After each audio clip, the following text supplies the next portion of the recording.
Good morning students. Economics की class में आपका स्वागत है।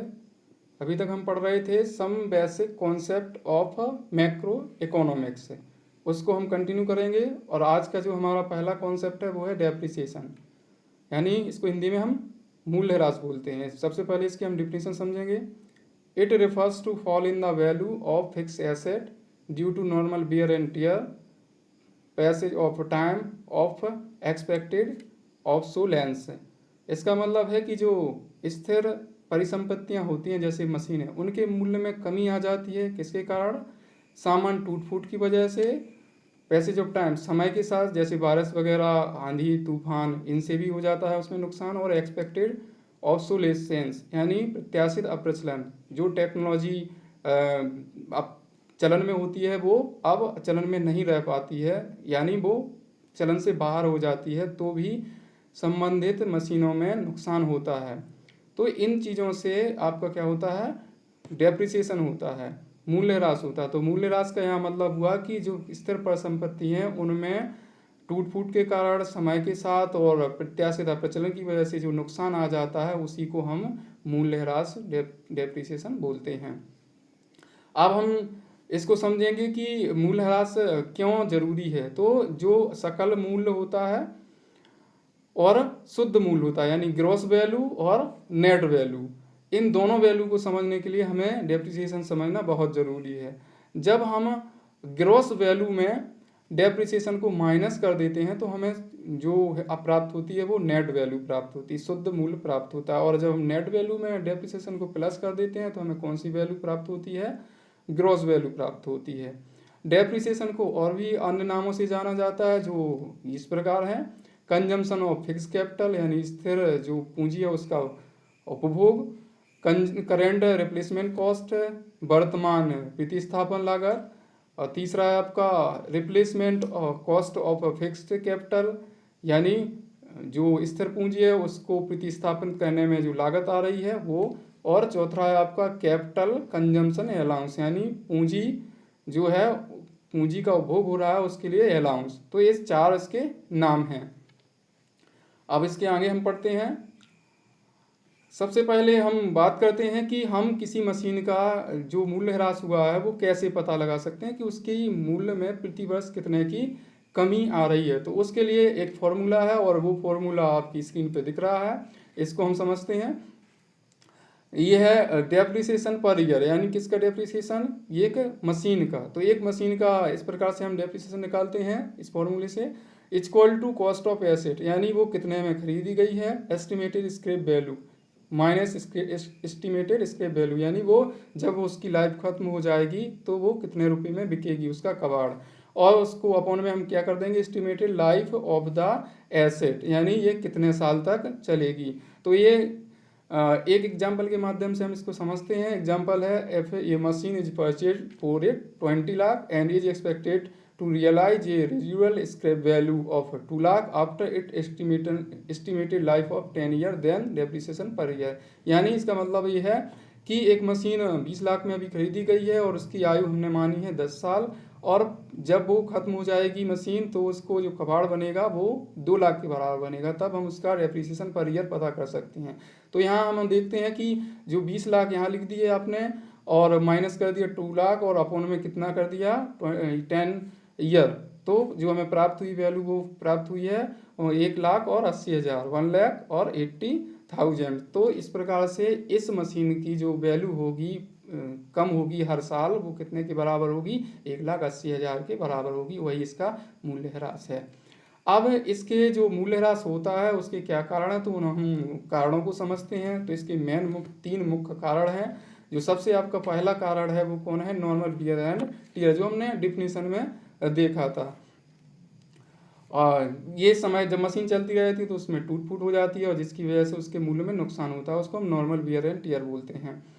अब इसके बाद दूसरा है पैसेज ऑफ टाइम, समय के साथ भी मूल्य के उसमें कमी आ जाती है, क्योंकि अगर मशीन भलाई ना चले, बिजनेस अभी रुका हुआ है, फैक्ट्री नहीं चल रही है, तब भी वो रखी मशीनें भी समय के साथ मौसम की वजह से, वर्षा की वजह से, हवा की वजह से भी उनमें उसके मूल्य में कमी आ जाएगी, नुकसान हो जाएगा। तीसरा है एक्सपेक्टेड ऑब्सोलेंस, यानी प्रत्याशित अप्रचलन। इसका मतलब होता है कि जो टेक्नोलॉजी अभी चलन में है वो कुछ समय बाद चलन से बाहर हो जाएगी। जैसे ब्लैक एंड वाइट टीवी का प्लांट या मशीन खराब हो जाएंगी, क्योंकि अब क्या आ गई, रंगीन टीवी का ज़माना आ गया, जिसकी वजह से उसके मूल्य में भी कमी होगी। तो इस प्रकार आपने देखा कि मूल्य ह्रास में ये 3 कंपोनेंट या 3 रीजन होते हैं।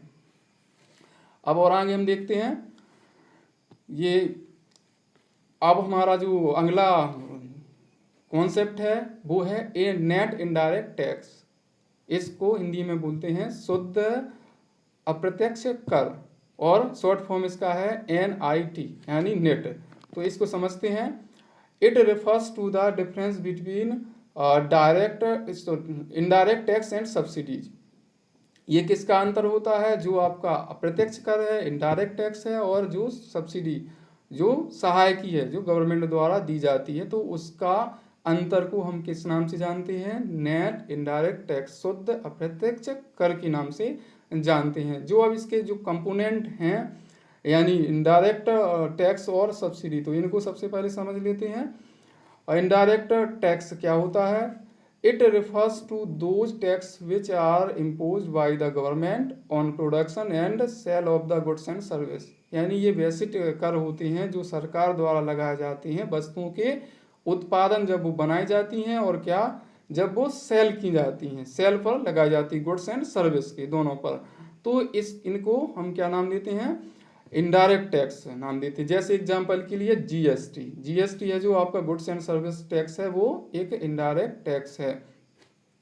अब हम आगे बात करते हैं सब्सिडी की। तो subsidy are the economic assistance given by the government to the firms and household with motive of general welfare.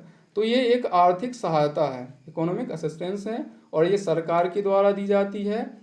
किनको, फर्म्स को और हाउस होल्ड को। किस मोटिव से, किस पर्पज से, वेलफेयर के पर्पज से, सामान्य जो आपका कल्याण है उसके उद्देश्य से दी जाती है। तो उसको हम क्या नाम देते हैं, सब्सिडी नाम देते हैं। इसको हिंदी में सहायकी बोलते हैं। तो इन दोनों को हम एग्जाम्पल के माध्यम से समझ सकते हैं, जो कि आगे है।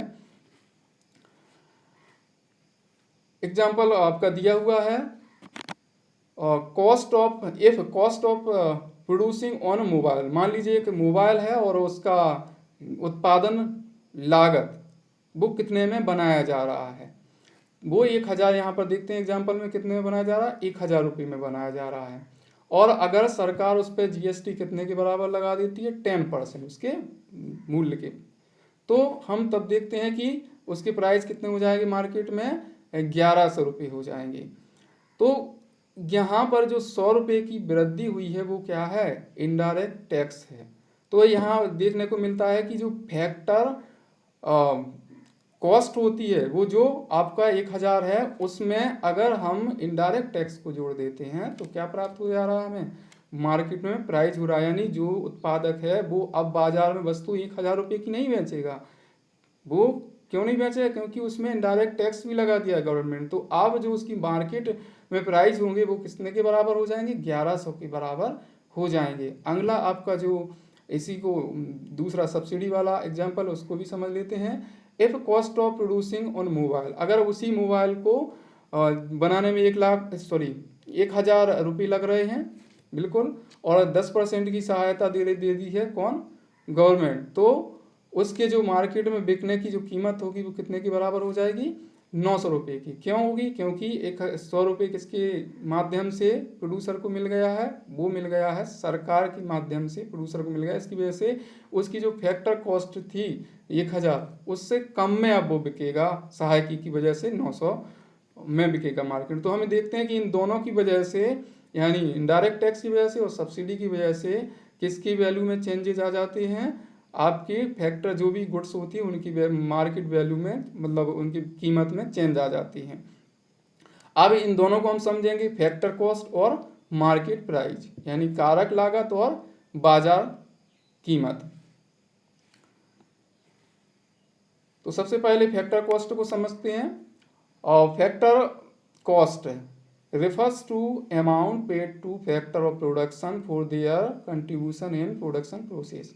फैक्टर कॉस्ट का मतलब होता है कि जो फैक्टर ऑफ प्रोडक्शन होते हैं, यानी उत्पादन के कारक, जो मैंने आपको बताया था, जैसे भूमि, पूंजी, श्रम और संगठन, यानी लैंड्स, लेबर, कैपिटल और एंटरप्रेन्योर। तो ये जब प्रोडक्शन में योगदान देते हैं तो इनके बदले में जो भी उन्हें पुरस्कार मिलता है उनकी कंट्रीब्यूशन को, तो उनको हम क्या नाम देते हैं, फैक्टर कॉस्ट, यानी सबको जितना कंट्रीब्यूशन होगा वो फैक्टर कॉस्ट के बराबर होगा। अब बात करते हैं मार्केट प्राइस की, बाजार कीमत की। Market price refers to the price at which product is actually sold in the market, यानी बाजार कीमत वह होती है जो जिस पे वस्तु वास्तव में बेची जाती है, यानी वस्तु जितने रुपए में बेची जा रही है बाजार में वही उसकी क्या है, बाजार कीमत है। जैसे हमने अभी एग्जाम्पल में देखा था कि वस्तु तो थी 1000 रुपये की फैक्टर कॉस्ट में, लेकिन अगर उसमें इनडायरेक्ट टैक्स लगाए जाएं 10% के बराबर तो वो 1100 में बिक रही थी। अगर इनडायरेक्ट टैक्स ना लगाए और उसमें सब्सिडी भी दे दे गवर्नमेंट 10%, तो फिर वो 900 रुपये में बिक रही, तो वही आपका क्या है, बाजार कीमत है। अब हम इसको 3 केस में कैलकुलेट कर सकते हैं कि जो भी आपका नेट है वो किस प्रकार से कैलकुलेट किया जा सकता है। एग्जाम्पल के थ्रू हम समझ लेते हैं।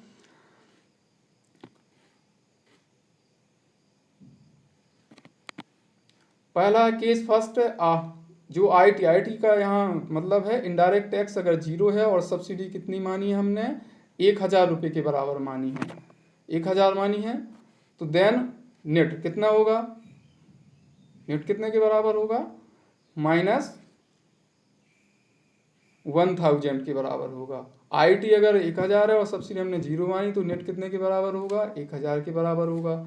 और अगर आईटी इनडायरेक्ट टैक्स आपका 500 है और सब्सिडी कितने के बराबर है, 100, तो नेट की वैल्यू जो होगी वो कितने के बराबर होगी, 400 के बराबर होगी। तो हम इस प्रकार जो है नेट है आपका नेट इनडायरेक्ट टैक्स उसको कैलकुलेट कर सकते हैं। कैसे करते हैं, हम इनडायरेक्ट टैक्स में से किसको घटा देते हैं, आपके जो सब्सिडी है उसको घटा देते हैं।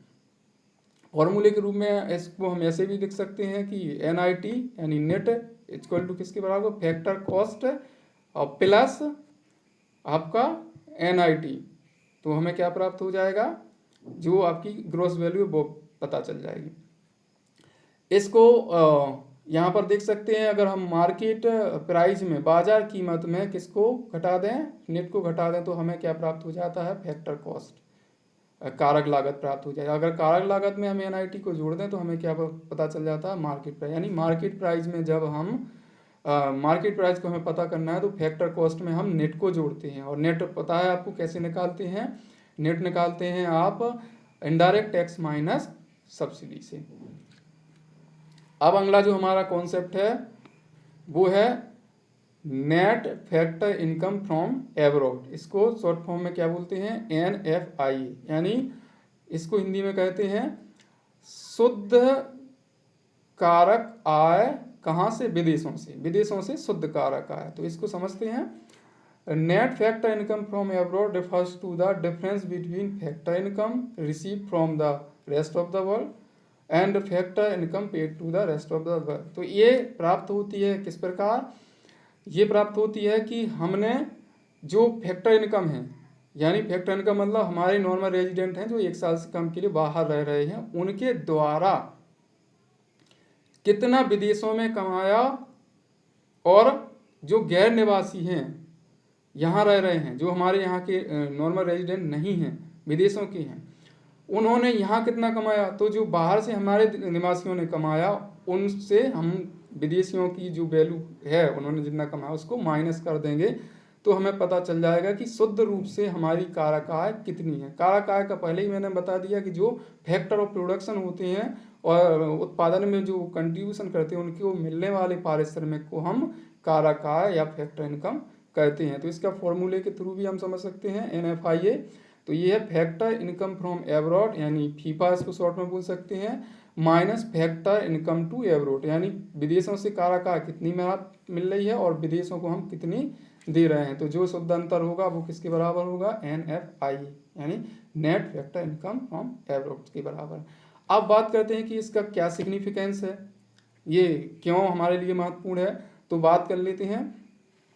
Significance of NFIA. NFIA significant to differentiate between domestic income and national income. सामान्यतः जो हम पता करते हैं आपकी राष्ट्रीय आय, तो सबसे पहले हम घरेलू आय का कैलकुलेशन करते हैं, ऐसा सामान्यतः किया जाता है। तो ये जो आपका NFIA है, ये मुख्यतः समझने में सहायक होता है किसको? राष्ट्रीय आय को। राष्ट्रीय आय के कैलकुलेशन में ये हमें मदद करता है। तो नेशनल इनकम में जब को पता करना है तो national income equal to domestic income plus NFIA, यानी अगर हम net factor income from abroad को डोमेस्टिक घरेलू आय में जोड़ें तो हमें राष्ट्रीय आय का पता चल जाता है। यहाँ पर हमें विशेष ध्यान देने की बात है कि ये जो NFIA है वो हो सकता है पॉजिटिव भी हो सकता है, नेगेटिव भी हो सकता है और जीरो भी हो सकता है, तो इसको आगे समझेंगे। अब बात करते हैं कंपोनेंट्स ऑफ NFIA, यानी इसके क्या क्या हिस्से होते हैं। तो सबसे पहला जो हिस्सा है नेट कंपेंसेशन टू एम्प्लॉय, तो जो आपके एम्प्लॉय हैं, कर्मचारी हैं, उनको कितना कंपेंसेशन मिल रहा है उसको। नेट का मतलब है कि विदेशी जो हमारे यहाँ रह रहे हैं निवासी, विदेश के निवासी नॉर्मल रेजिडेंट, और हमारे जो विदेशों में रह रहे हैं नॉर्मल रेजिडेंट, उनके अंतर को हम क्या कहते हैं? Net compensation to employ.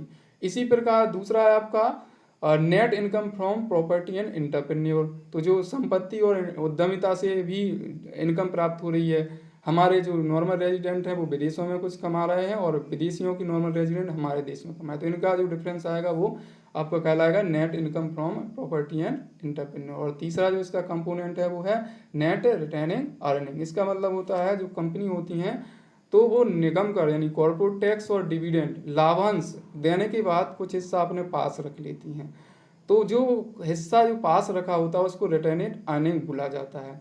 हमारी कंपनी जो नॉर्मल रेजिडेंट है इंडिया की विदेशों में कमा रही हैं, और विदेश की जो नॉर्मल रेजिडेंट कंपनियां हैं और हमारे यहाँ कमाएं, तो इनके डिफरेंस जो उनमें अंतर होगा वो क्या कहलाएगा? Net retained earning. तो इनको मिला के हम क्या बनाते हैं या क्या बनता है? NFIA बनता है। क्या बनता है? शुद्ध कारक आय। कहाँ से? विदेशों से। अब इसके 3 केस हो सकते हैं, मैंने अभी बात की थी, इसको देख लेते हैं कितने केस हो सकते हैं। 4 केस हो सकते हैं। पहला है आप NFIA पता करना है तो वहाँ सपोज फीफा यानी फैक्टर इनकम फ्रॉम एब्रॉड है आपकी 1000 है, और जो हमने विदेशों से कमाई, और फीटा यानी जो हमने विदेशों को दी फैक्टर इनकम टू एब्रॉड वो है 600। विदेशियों ने हमारे यहाँ 600 कमाया और हमारे सामान्य निवासियों ने विदेश में कितना कमाया? 1000 कमाया। तो शुद्ध रूप से जो हमें कारक आय विदेशों से प्राप्त होगी वो कितना? 1000 माइनस 600 इक्वल टू 400 के बराबर होगी। इसी प्रकार दूसरा केस है वो है फीफा।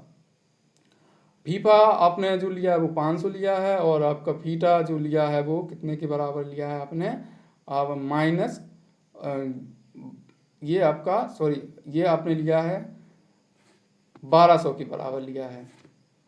तो जो NFIA है वो 500 माइनस 1200 हो जाएगा, तो बचेगा कितना? माइनस 700। यानी विदेशियों ने हमारे यहाँ ज़्यादा कमाया है जबकि हमारे जो सामान्य निवासी हैं विदेशियों में कम कमा पा रहे हैं, तो इससे हमारा नुकसान हो रहा है।